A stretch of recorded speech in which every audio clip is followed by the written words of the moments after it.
Now, Tim, that opening prison scene was really cool, and in that episode, you introduced a new character, and I could have sworn I've seen him somewhere before. You probably have. His name's Peter Green. He played villains in The Mask. He was Dorian Tyrell in The Mask. He was he played Zed in Pulp Fiction in the pawn shop scene. Zed. He was in Blue Streak. He was in The Usual Suspects. He's been in a bunch of movies. Wow. He's yeah. So, how did you get him in an indie web series? Well, he's one of my favorite actors. So for the longest time, I've wanted to work with him. So season one, I casted mostly friends and family members as the actors, but I thought, I'm going to see if I could get like a Hollywood actor. See if I could do it. So I wrote the role of Jordan Blaine, who Peter Green plays. I wrote it specifically for him, and I'm like, all right, let's see if I can get him.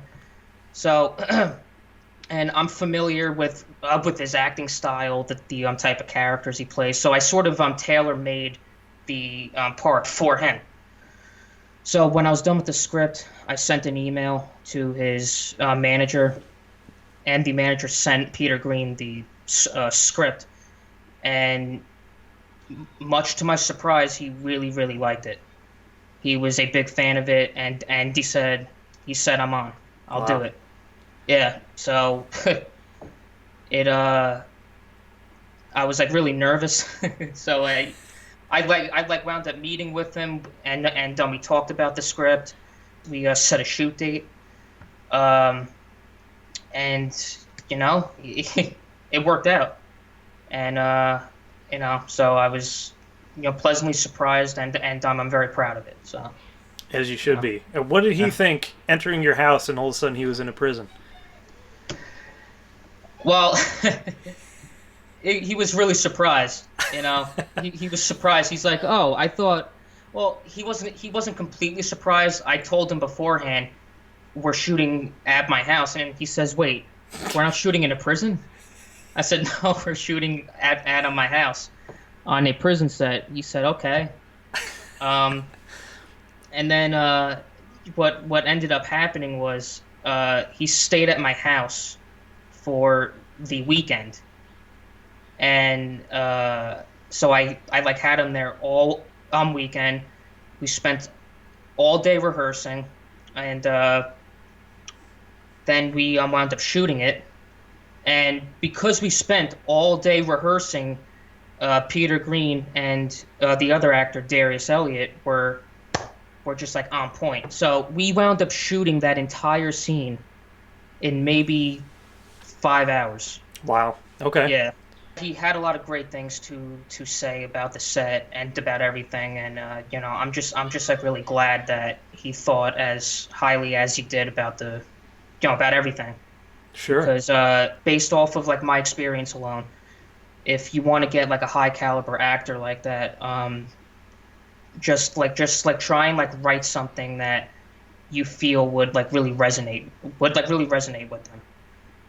Pick an actor that you like really like, and it could be anybody, and try and like write a role that you feel would like really appeal to them, how they like to act, what their style of acting is, what types of movies they've done, and that might increase your chances of getting that particular actor on board.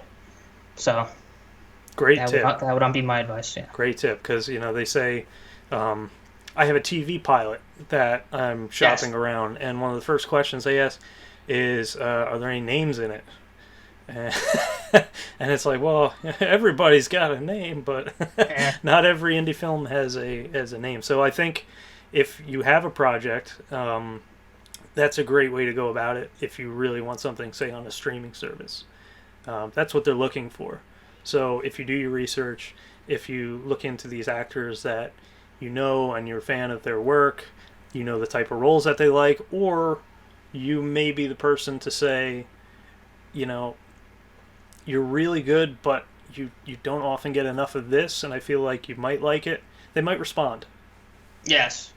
Well, that was actually part of it too. It's he's always played a villain, Mm-hmm.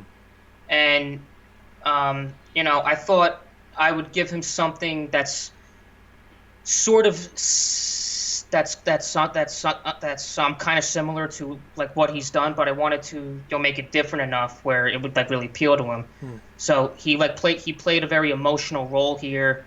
He wasn't really playing a villain.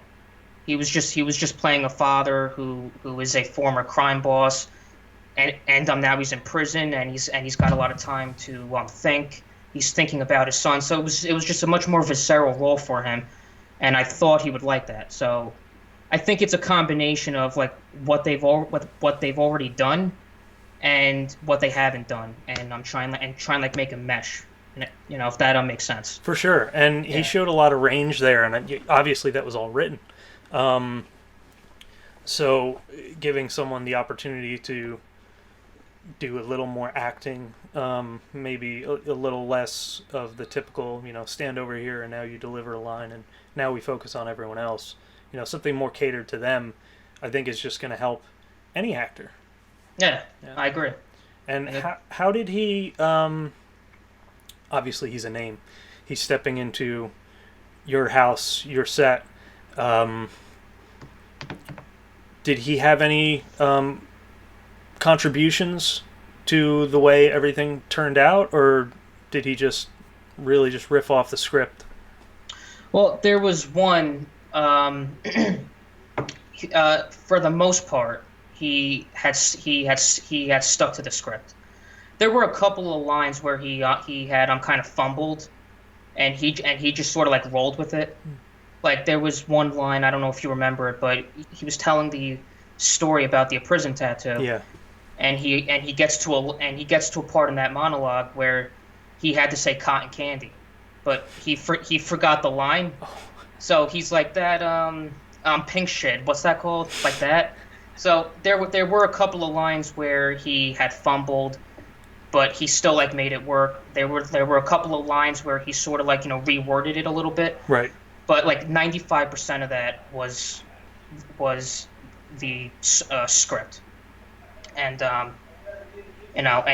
and he sold it well, I think. And the prison tattoo itself, in the script, was supposed to be a professionally made tat.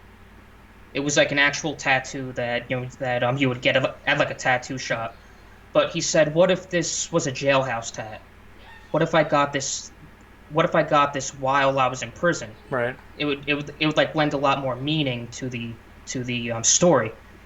And I said, that's actually a very good point. All right, well, you'll give it a shot and see how it looks. And you know what? I'm really glad. I'm like really glad he said that, because it turned out a lot better. So, yeah. Great. That's all. That's a great contribution. That's one of the things I remember about it. Puts his hand up and the paw. Yeah. That was good stuff. And like for good. those who, most of you haven't seen it because it's not released, but that whole episode was almost a monologue for him. Like there's back and forth, but there was a lot that that he went over. So Yeah. I could definitely see memorization failing at times. Yeah. But no disrespect to the actor. It's like No, it was a lot it just to read. happens, yeah. It happens, and I mean, if you fumble, it's fine, but just try to. I'm like, I hope he just like rolls with it, and he did, and it turned out fine. Great. So, but yeah, so excellent.